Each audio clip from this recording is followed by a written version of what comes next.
And you.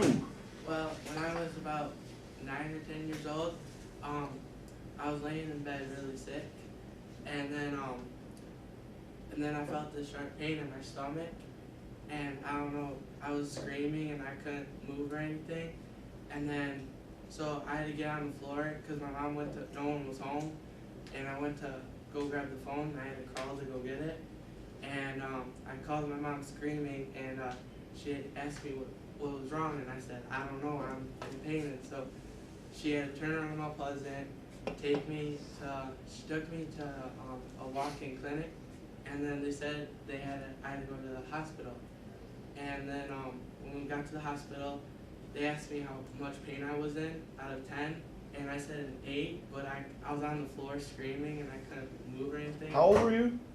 9 or 10. Okay.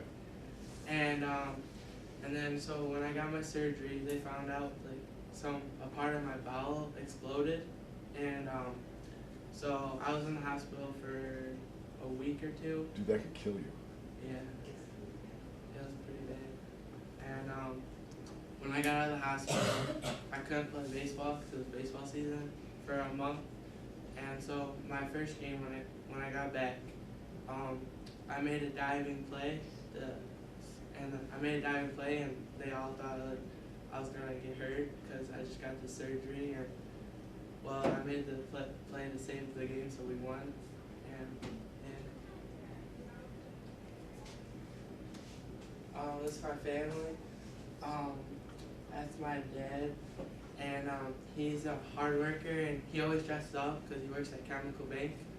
And so every time he comes to our baseball games, he's always dressed up, and they ask me why, and he works at Chemical Bank, and he just does loans for people, and he knows a lot of people. So, and then that's my mom, and she also works at Chemical Bank, and at Midland, and she always complains because she has to wake up at 4 in the morning, and when I need help or she makes supper, she always complains because she has to wake up at 4. And then that's my sister. She graduated last year, and she's annoying. I don't really like her, but I mean, Emily, poor Emily. But she always comes out and plays catch with me, and she helps me with my homework because she's smart. She's really good at math. And then that's my other family, the baseball team. They're always there for me, and when I was all-state, they helped me out.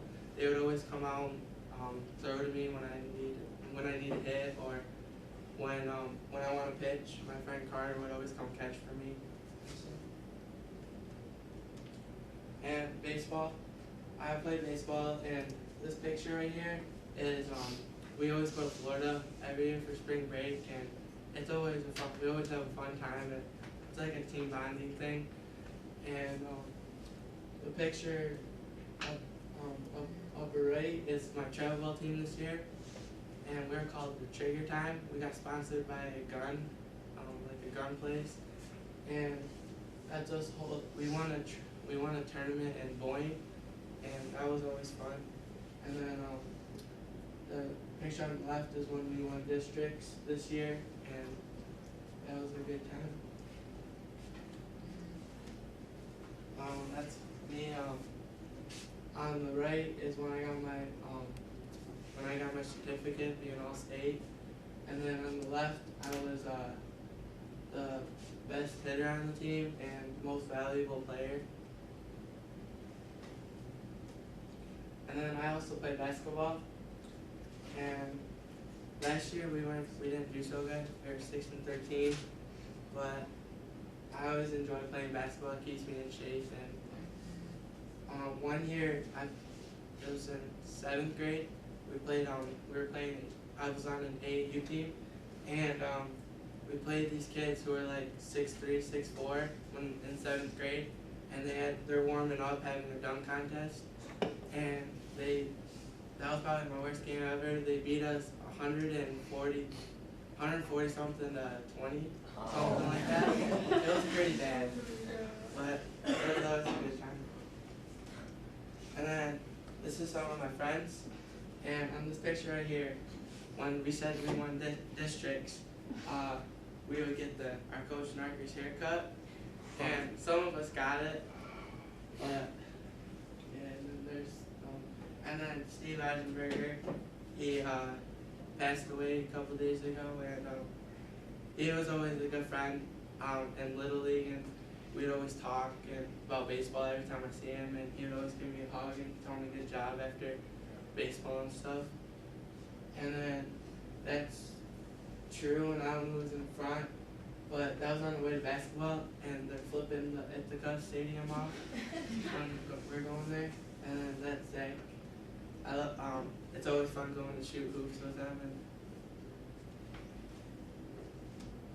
And then my future, I want to go to Delta College to play baseball with Ryan, but he told me that, well, they came to look at me the one game in regionals, but Ryan told me the coach doesn't want me anymore because, well, the pitcher threw at Brandon, and then he hit him, and then he hit Jacob Hargrader, and then he threw 2 pitches at me. Like, he threw one at my head and then one at me, and then he hit me the 3rd time, and I threw my bat and I stared him down all the way to first base, and apparently the coach didn't like that. Oh my God. But Get over it. I know that's it. And then that's it. Good luck. Oh, wait, quote. Yeah. My quote, it's dream as if you live forever, live as you die today. And I think it's always good to have a good dream about something and do something with, like, just dream what you want to do and live as if you die today. My dad would always tell me, like, if do something as if you would die, like, at this moment. So play your heart out, and I don't know, if just do good in school and get good grades and stuff, because you don't know what's gonna happen the next day. Because I think he was 18, or he was somewhere around there, 18. He had cancer. He was a cancer survivor, and the doctor told him that he'd only have he had like a 20% chance of living, and he fought through that. So he always tells me to just do your best at whatever you can do. Awesome. That's it.